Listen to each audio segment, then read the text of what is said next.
Lightning, energy in its raw display of power. Lightning strikes can be as powerful as 1,000,000 volts and reach temperatures of 50,000 degrees. It can't be controlled, and you never know where it will strike. But that's not the case when it comes to the energy sources you work with. These energy sources may be in various forms, but they can be controlled. Think of it like catching lightning in a bottle. Raw power, raw energy, captured and controlled for the moment by a lock and key.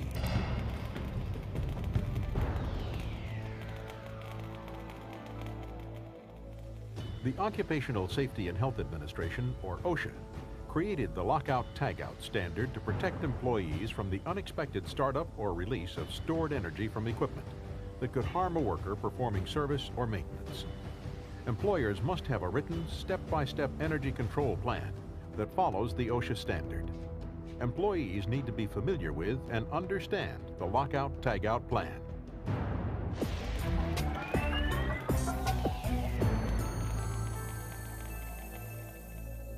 We usually think of electricity when we hear the words lockout-tagout.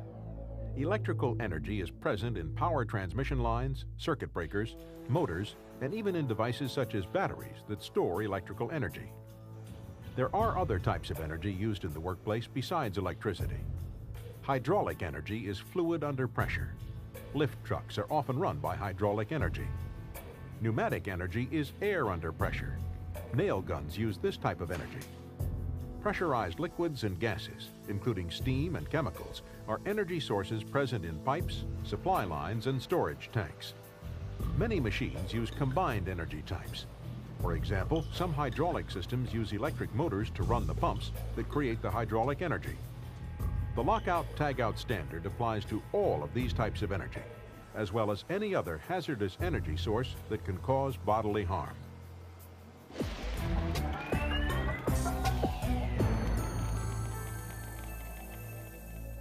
What do lockout and tagout mean? Both are procedures used to prevent hazardous energy from injuring workers. For lockout, a lock is put on a disconnect switch, circuit breaker, valve handle, or other energy isolating device in the off position. The lock commonly used for lockout is a standard lock with key. However, a combination lock is acceptable as well. For tagout, a written warning tag is placed in the lockout area of the equipment or machine. Tags do not provide the physical restriction of a lock. The OSHA standard allows a tag in the place of a lock only if the tagout provides the equal protection of a lockout. Tags must be made so that if they are exposed to liquids or acids, they can still be read. Tags must have a warning on them that has the same wording and look in order to make them easier to recognize. Tags must be attached securely so that they can't accidentally fall off. All locks and tags must be consistent by color, shape, or size. OSHA considers using a lock safer than just using a tag, and most companies require both lockout and tagout. If only tags are used, extra steps must be taken to prevent the energizing of machinery, such as removing a valve handle or blocking a controlling switch.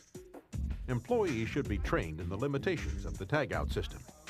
It's very important to obey the warnings on tags, especially since they will not physically keep you from turning power on. Your employer will provide all lockout-tagout materials needed. These items must be long-lasting and not easily removed. Each lock and tag should have some way to identify who it belongs to. Each person may be issued a lock or series of locks. Never lend it to a coworker. Devices used for lockout-tagout should be used solely for that purpose and should never be used for anything else. Applying or removing locks and tags can only be done by authorized employees. Never remove someone else's lock or tag. When working with outside contractors, learn their method of lockout-tagout as well. Remember, using a lock or tag is a big responsibility. Don't take it lightly.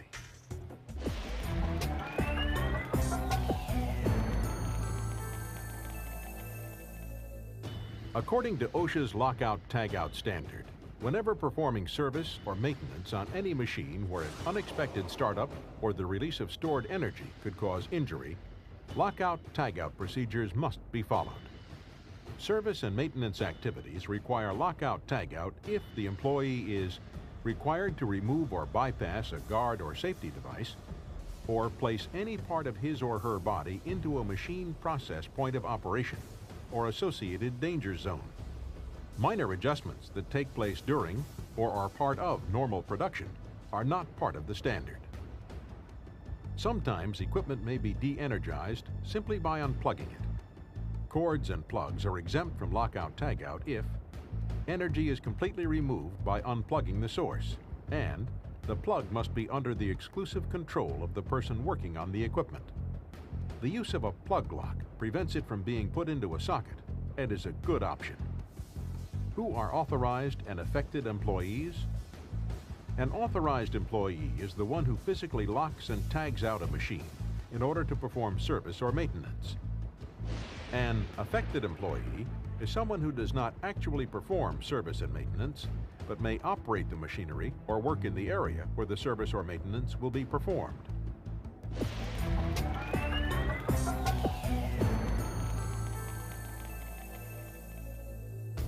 There are 6 steps to proper lockout-tagout. Prepare for shutdown. Shutdown. Isolate energy source. Apply lockout-tagout devices. Release stored energy and verify. When preparing to shut down equipment, answer these questions. How many sources of energy does the machine have? And how do I control these sources of energy to completely disable the machine? Before working on any machinery or equipment, be familiar with how it works and how it receives and releases energy. A written procedure or checklist that details the shutdown of the equipment should be available. Turn off the equipment according to procedure. This may involve turning a switch to off or a more complicated method. Ask a supervisor when unsure of any part of the shutdown procedure. Isolating the equipment means finding and isolating every energy source that feeds it. This includes switching circuit breakers off, tracing lines or pipes, throwing disconnects, and capping any secondary sources of energy. Locks and/or tags must be applied to all energy isolating equipment, valves, and switches to hold them in the off or safe position. Anything that could restore the flow of energy to the work area must be locked out. The use of both locks and tags is preferred. Tags provide information that a lock by itself will not, such as the type of work being done, the estimated work time, and the authorized person who is performing the work. A tag also helps clearly identify that the machine has been locked out. If only the tagout procedure is used, the tag should be placed where the lock would go. If working on a piece of equipment that can't physically be locked out, place a tag as close to the energy isolating device as possible. OSHA now requires any new machinery to come with an energy isolating device that can be locked. OSHA also requires that older equipment being modified or renovated must be upfitted for lockout. So far, we've talked about only one person locking out a piece of equipment. But in reality, there may be times when several people need to lock out a piece of equipment.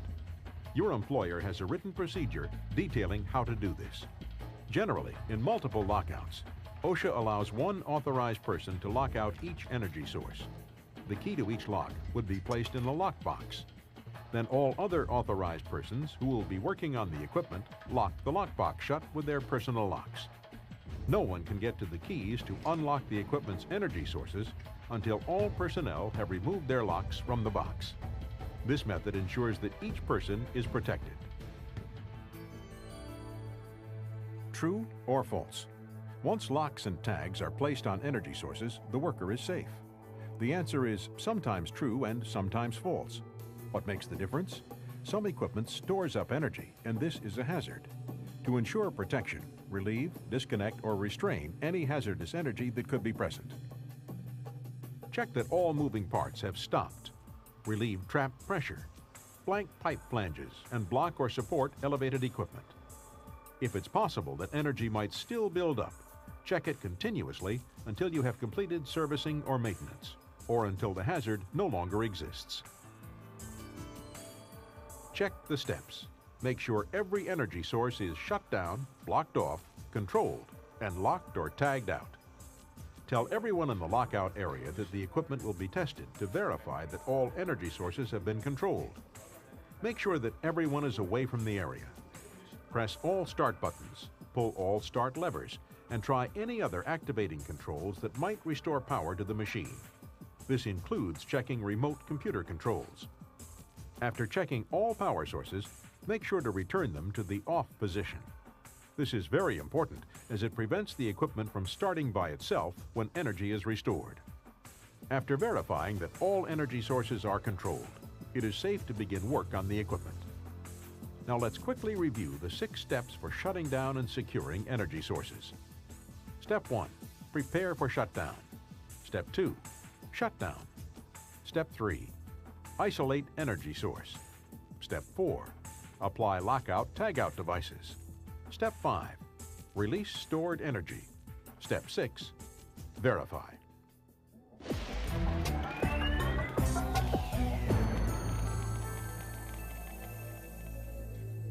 When the work is complete, it's time to safely remove lockout/tagout devices and re-energize the equipment.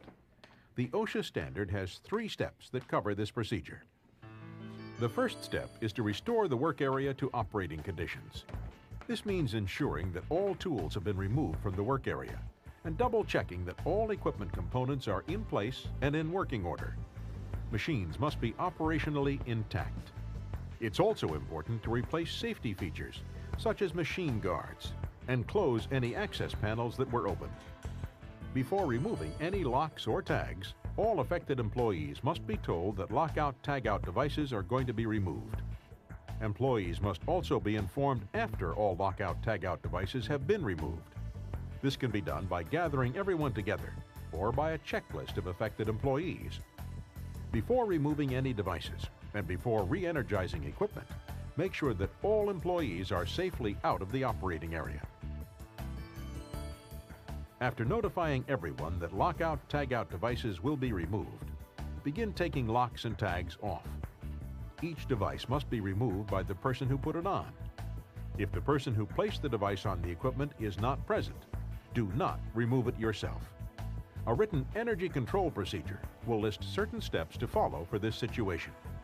When re-energizing the equipment, follow the standard procedures. From time to time, check the equipment and the work area during startup to make sure it is still safe. Finally, if there is a machine that is off but has no lock or tag on it, do not assume that it is safe to turn it on.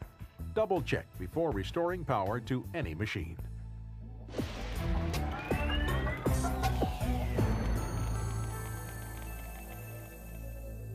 The OSHA lockout/tagout standard requires the employer to inspect the energy control program each year. It describes each machine's energy source and the company's procedure for shutdown, lockout/tagout, and restart of equipment. During the inspection, the inspector will ask each authorized employee about their responsibilities under this energy control program. If the inspector has reason to believe that an employee does not have satisfactory knowledge of procedures, that employee will be retrained. Otherwise, retraining is only required whenever there is a change in job assignment, a change in machines, equipment, or processes where a new hazard is present, or when there is a change in procedures. Lockout/tagout is such an important safety tool that many employers retrain every year. Make sure to follow the 6 steps of lockout/tagout. Prepare to shut down. Shut down. Isolate energy source. Apply lockout/tagout devices. Release stored energy. And verify. When re-energizing equipment, follow the 3 steps: restore, inform, and remove. Skipping any of these steps is not worth the risk. Can lightning be caught in a bottle? At work it can. Controlling the energy source is critical to everyone's safety.